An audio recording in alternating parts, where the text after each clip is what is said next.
ವೀಕ್ಷಕರಿಗೆಲ್ಲರಿಗೂ ನಮಸ್ಕಾರ. ನಾನು ಈ ಸ್ವಾದ ಸರೋವರದಿಂದ ಗೀತಾ ಶೇಷಾದ್ರಿ.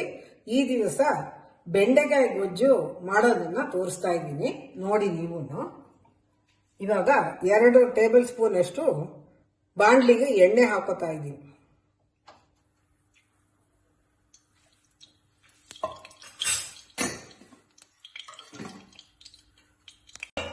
ಸಾಸಿವೆ ಹಾಕ್ತಾ ಇದ್ದೀನಿ.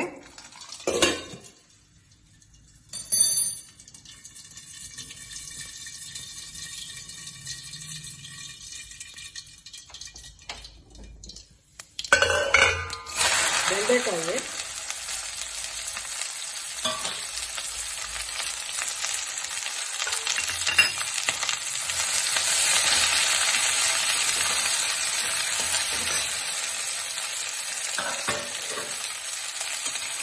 ಇದೊಂದು ಸ್ವಲ್ಪ ಒಂದು 5-6 ನಿಮಿಷ ಹುರಿಬೇಕು, ಅಂಟು ಹೋಗೋ ತನಕ.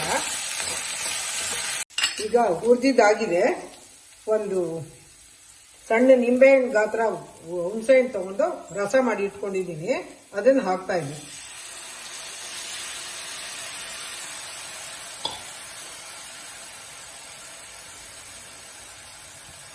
ರುಚಿಗೆ ತಕ್ಕಷ್ಟು ಉಪ್ಪು,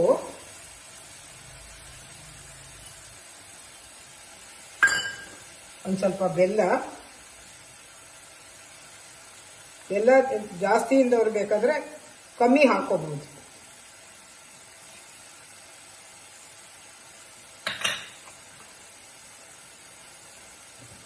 ಅದು ಎಲ್ಲ ರೆಡಿ.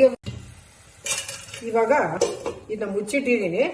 ಇವಾಗ ಅದಕ್ಕೆ ಬೇಕಾಗಿರೋ ಮಸಾಲೆ ಪದಾರ್ಥನ ಮಿಕ್ಸಿ ಜಾರ್ಗೆ ಹಾಕ್ತಾ ಇದ್ದೀನಿ. ಸ್ವಲ್ಪ ತೆಂಗಿನಕಾಯಿ,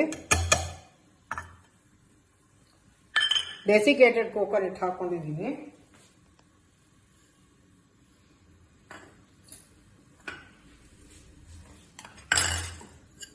ಒಂದು ಟೀ ಸ್ಪೂನು ಸಾಸಿವೆ,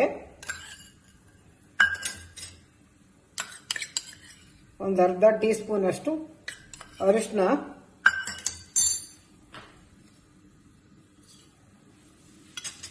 ಒಂದು ಸ್ವಲ್ಪ ಇಂಗು,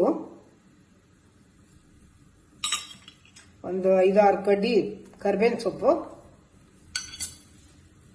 4 ಬ್ಯಾಡಗಿ ಮೆಣಸಿನ್ಕಾಯಿ ತಗೊಂಡು ಕಟ್ ಮಾಡಿ ಇಟ್ಕೊಂಡಿದ್ದೀನಿ. ಇವಾಗ ಇದನ್ನ ಮಿಕ್ಸಿ ಮಾಡ್ಬಿಟ್ಟು ಇದಕ್ಕೆ ಹಾಕಿ ಕುದಿಸ್ಬೇಕು. ನೀರು ಹಾಕಿ ಮಿಕ್ಸಿಗೆ ಹಾಕ್ತೀನಿ ಇದನ್ನು. ಇದು ರುಬ್ಬಿರೋ ಮಿಶ್ರಣ.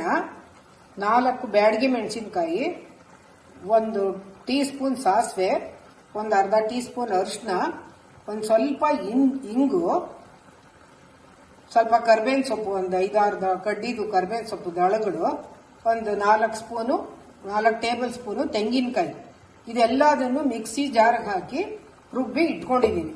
ಇವಾಗ ಇದರಲ್ಲಿ ಬೆಂಡೆಕಾಯಿನಲ್ಲಿ, ಹುರಿದಿದ್ದ ಬೆಂಡೆಕಾಯಿನಲ್ಲಿ ಉಪ್ಪು, ಬೆಲ್ಲ, ಹುಣಸೆಹಣ್ಣು ನೀರು ಎಲ್ಲಾನು ಸೇರಿ ಎಲ್ಲ ಕುದ್ದು ರೆಡಿಯಾಗಿದೆ.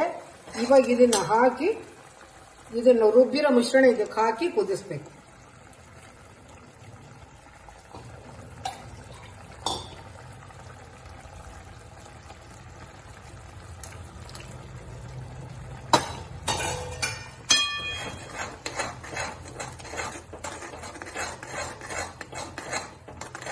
ನೋಡಿ, ಈ ಮಿಶ್ರಣ ಎಲ್ಲ ಪೂರ್ತಿ ಆಗಿ ಕುದೀತಾ ಇದೆ. ಬೆಂಡೆಕಾಯಿ ಗೊಜ್ಜು ಘಮ ಘಮ ಅಂತ ಪರಿಮಳ ಬರ್ತಾ ಇದೆ.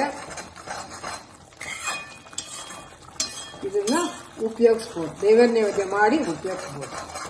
ನೋಡಿ ವೀಕ್ಷಕರೇ, ಇವಾಗ ರೆಡಿ ಆಯ್ತು ಬೆಂಡೆಕಾಯಿ ಗೊಜ್ಜು.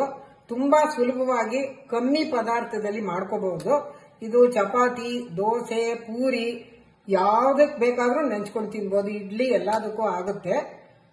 ಅನ್ನಕ್ಕಂತೂ ಬಹಳ ಚೆನ್ನಾಗಿರುತ್ತೆ. ಮಾಡ್ಕೊಳ್ಳಿ ನೀವು.